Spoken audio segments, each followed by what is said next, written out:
जय श्री राधे राधे। भक्तजनों को राधे राधे, प्रेमी जनों को राधे राधे। मेरा जो पाठ चल रहा है इसमें वो भगवान के ब्रह्म से साकार में आए और साकार से उन्होंने सृष्टि की रचना की। मैंने आपको सुनाया तीसरा भाग, आज सुना रहा हूँ मैं चौथा भाग। इसको पूरा सुनना, इसमें आनंद आएगा आपको। जब नरसिंह अवतार लिया इन्होंने और 12 अवतार लिया, 12 अवतार से जब पृथ्वी को लेकर राक्षस धरती समुद्र के अंदर ले गया, मल के घेरे में धर दी उसको। अब उस मल के घेरे में से कौन लेके आए, क्योंकि वो पालनहार है, पालनहार को सब जिम्मा है उसके। तो उन्होंने फिर 12 का रूप दिया और 12 का रूप लेके जब उसके अंदर गए, मल के अंदर माँ से पृथ्वी को बचा के लाए, धरती माता की उन्होंने रक्षा करी। ये पृथु रूप में भी इन्होंने जन्म लिया भगवान विष्णु ने, और धरती पृथ्वी रूप में है।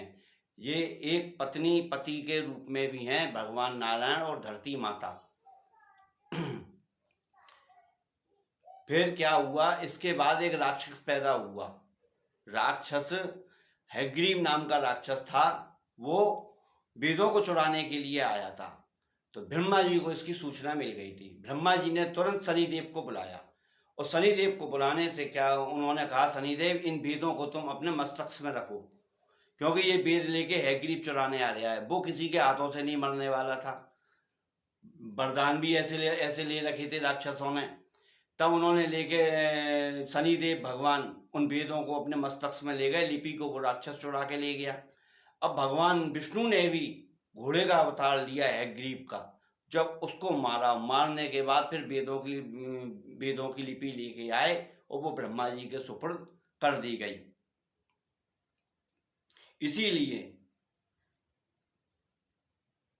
इसीलिए कहते हैं शनिदेव। शनिदेव न्यायाधीश क्यों हैं? शनिदेव न्यायाधीश इसीलिए हैं कि वो वेद के हिसाब से न्याय करते हैं।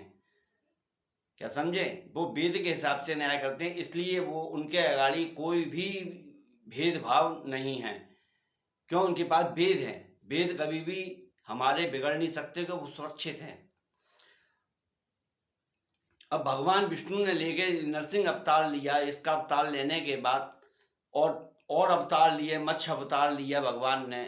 सब सृष्टि का नाश हो गया, फिर सृष्टि की उत्पत्ति हुई, कई मनु पैदा हुए इसमें।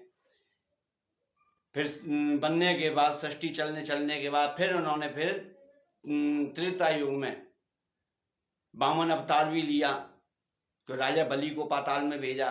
फिर उन्होंने त्रेता अवतार में राम अवतार लिया। राम अवतार में यह मर्यादा से बंधे हुए थे। इन्होंने, इनके संग हनुमान जी मिले।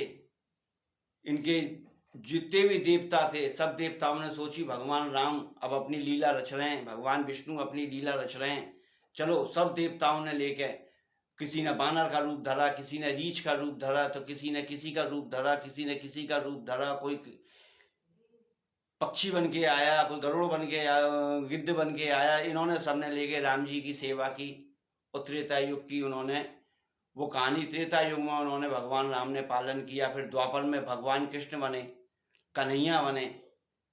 तो कन्हैया में भगवान कृष्ण ने खूब लीला करी, खूब रास रचाए, सब ज्ञान दिया उन्होंने। जो उन्होंने इंसान को ये सोचना चाहिए, भगवान ने ये किया इसको हम करें, नहीं। भगवान ने जो बताया है, करा है, तुम लोगों को आगाह करने के लिए, ऐसा कभी मत करना।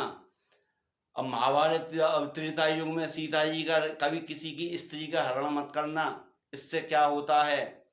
तो उसमें ना त्रेता युग में मालूम पड़ेगी सीता जी का हरण किया रावण ने, और औरत ने लेके आग लगाई वहां पे सूर्पणखा ने। तो महाभारत का युद्ध हो गया, उसका राम रावण का युद्ध हो गया। राम रावण का युद्ध होने के बाद फिर त्रेता युग, उसमें आ जाओ द्वापर में। अब द्वापर में लेके द्रौपदी ने अंधे के अंधे होंगे, तो उन्हें लेके महाभारत का युद्ध हो गया। क्योंकि ये जो भगवान विष्णु ने अवतार ले लेके सृष्टि के ऊपर अत्याचार, पापाचार जो हुए हैं, उन सबको उन्होंने खत्म किया है। क्यों? अवतार लेके ही खत्म कर सकते हैं। इसीलिए तारनहार और पालनहार बने, क्योंकि द्वापर में कहती थे, हे मेरे तारनहार तुम आना, हे मेरे पालनहार तुम आना। अब कलयुग के अंदर तो भगवान कृष्ण ये सबरी अपनी अपनी लीला समेट के बैठे हुए हैं। ये मैं आपको आज आगाह कर रहा हूँ। ये सब अपनी लीला समेट समेट के बैठे हुए हैं। ये इस समय कोई लीला नहीं करेंगे भगवान। इस समय लीला रचना, लीलाधारी और सबरे भक्तों के कष्टों को दूर करने वाले ये हैं प्रभु श्री हनुमान जी। हनुमान जी की पूजा करो, हनुमान जी की भक्ति करो और आपके खाटू श्याम जी हारे का सहारा, क्योंकि उन्होंने भगवान कृष्ण ने खुद उन्होंने वरदान दिया है, कलयुग के अंदर तुम्हारी पूजा होगी। इधर रामचंद्र जी ने वरदान दिया है हनुमान जी को, कलयुग के अंदर तुम्हारी पूजा होगी और तुम ही सबके काज करोगे। ये भगवान ने अपनी सभी लीलाएं समेट के इस समय बैठे हुए हैं। अब कलयुग का चलन चल रहा है। सब अपनी अपनी स्थानों से भ्रष्ट हो गए हैं, सब अपने अपने स्थानों से डिग गए हैं। चाहे क्षत्रिय हो, चाहे ब्राह्मण हो, चाहे वैश्य हो, चाहे शूद्र हो। क्यों? इस समय कल का युग चल रहा है। कल का मतलब एक कल पुर्जेवी माना जाता है। कल माने पुर्जेवी होता है, जो कि मशीनी युग है ये। अब मैं इसको, आपका ये समापन हो गया है इसका। अब मैं आपको कल से गीता जी में से सुनाऊंगा। गीता जी में से भगवान कृष्ण जी के अच्छी अच्छी चीजें होंगी जो कि तुम्हें कहीं नहीं मिलेंगी। क्यों? बहुत से तो अपने वैसे ही सुना दिया कर दिया गीता में। मैं आपको अर्थ भी बताऊंगा उसके।